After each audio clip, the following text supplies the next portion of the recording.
कहते हैं डूबता हुआ सूरज सिर्फ एक दिन का अंत नहीं होता, बल्कि एक नई शुरुआत की तैयारी भी होता है। मेरे लिए शाम का यही समय सबसे ज्यादा खास होता है। जब आसमान सुनहरे रंगों से भर जाता है, तब मेरे घर की असली भागदौड़ शुरू होती है।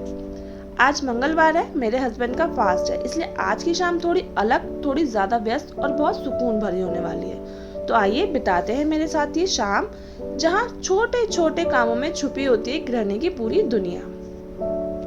सबसे पहले झाड़ू लगाती हूँ। पूरे दिन की धूल जैसे घर से ही नहीं, मन से भी निकल जाती है। उसके बाद बेड को रिसेट करती हूँ, बेडशीट हटाकर झाड़ के बिछा लेती हूँ और फिर पोछा लगाकर पूरा घर रिसेट कर लेती हूँ। साफ फर्श करने से रखी हुई चीजें और ताजी खुशबू, सच कहूँ तो एक साफ घर मेरा आधा तनाव वैसे ही कम कर देती है। मुझे अच्छा लगता है जब शाम को घर फिर से सुबह जैसा सजा हुआ लगे। अब बारी आती है किचन की। काउंटर साफ करके सिंक में पड़े बर्तनों को साफ कर लेती हूँ, काउंटर पोंछती हूँ और किचन को फिर से काम करने लायक बना लेती हूँ, क्योंकि मुझे बिखरी हुई किचन में खाना बनाना बिल्कुल भी पसंद नहीं है।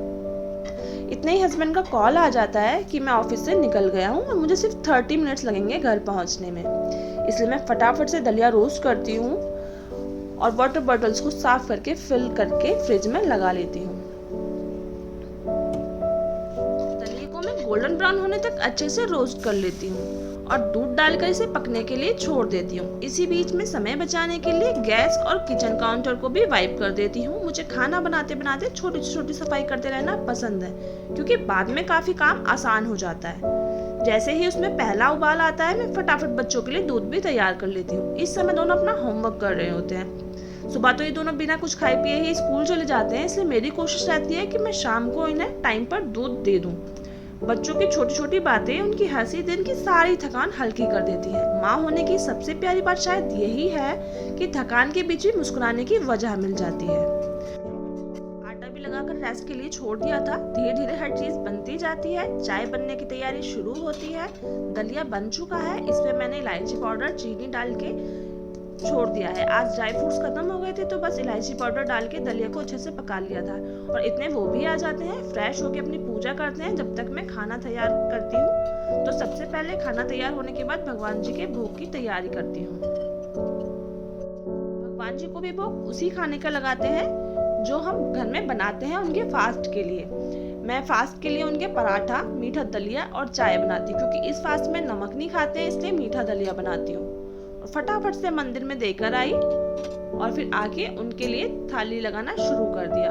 उनके लिए खाना परोसा और जल्दी जल्दी उन्हें खाना खिलाना शुरू कर दिया। उन्हें खाना खिलाने के बाद मैं बच्चों को भी खाना दे देती हूँ और खुद भी खा लेती हूँ। और पूरी इस दिन भर की भागदौड़ के बाद परिवार को जब साथ बैठा हुआ देखते हैं ना, तो दिन का सबसे खूबसूरत पल होता है। बच्चे भी अपने पापा के साथ बैठकर अपने स्कूल की बातें करते हैं। उनकी बातें, उनकी हंसी और घर की छोटी छोटी आवाजें यही तो घर को घर बनाती हैं। लेकिन मेरा काम अभी भी खत्म नहीं हुआ है। अब मैं फिर से किचन की सफाई करना शुरू करती हूँ। सारे बर्तनों को खाली करती हूँ, सारी स्लैब्स को क्लीन करती हूँ, गैस को अच्छे से साफ करती हूँ, सारे बर्तनों को धो देती हूँ, सिंक को चमकाती हूँ और अच्छे से काउंटर भी साफ कर लेती हूँ। मैं कोशिश करती हूँ कि रात को किचन बिल्कुल साफ छोड़ूं, ताकि अगली सुबह की शुरुआत आसान और हल्की महसूस हो। सारे बर्तन धोकर अच्छे से काउंटर को साफ करके, बर्तन भी साफ करके मैंने काउंटर पे ही छोड़ दिए थे, क्योंकि सुबह जब उठूंगी तो ये भी सूख जाएंगे और इन्हें लगा दूंगी। जब सब कुछ अपनी जगह पर आ जाता है ना, तो किचन फिर से एकदम फ्रेश लगने लगती है। उस पर एक अलग ही सुकून मिलता है, जिसे शायद सिर्फ वही लोग समझ सकते हैं जो पूरे दिल से अपने घर का ध्यान रखते हैं। सब कुछ साफ करने के बाद किचन टॉवल्स को भी मैं अच्छे से वॉश करके रखती हूँ और स्क्रबर्स को भी, ताकि इसमें कोई बैक्टीरिया ना होए और स्मेल भी ना आ सके। आज का दिन यहीं खत्म होता है। हर दिन बड़ा नहीं होता, हर दिन परफेक्ट भी नहीं होता, लेकिन अगर दिन के अंत में आपका घर सुकून से भरा होता है ना, और आपका परिवार साथ होता है, तो वही सबसे बड़ी खुशी होती है। अगर आपको मेरे साथ ऐसे ही सिंपल, रियल और दिल से जुड़े रूटीन देखना पसंद है, तो अगली वीडियो में फिर मिलते हैं। अपना और अपने परिवार का ख्याल रखिए। See you in the next video. Bye bye.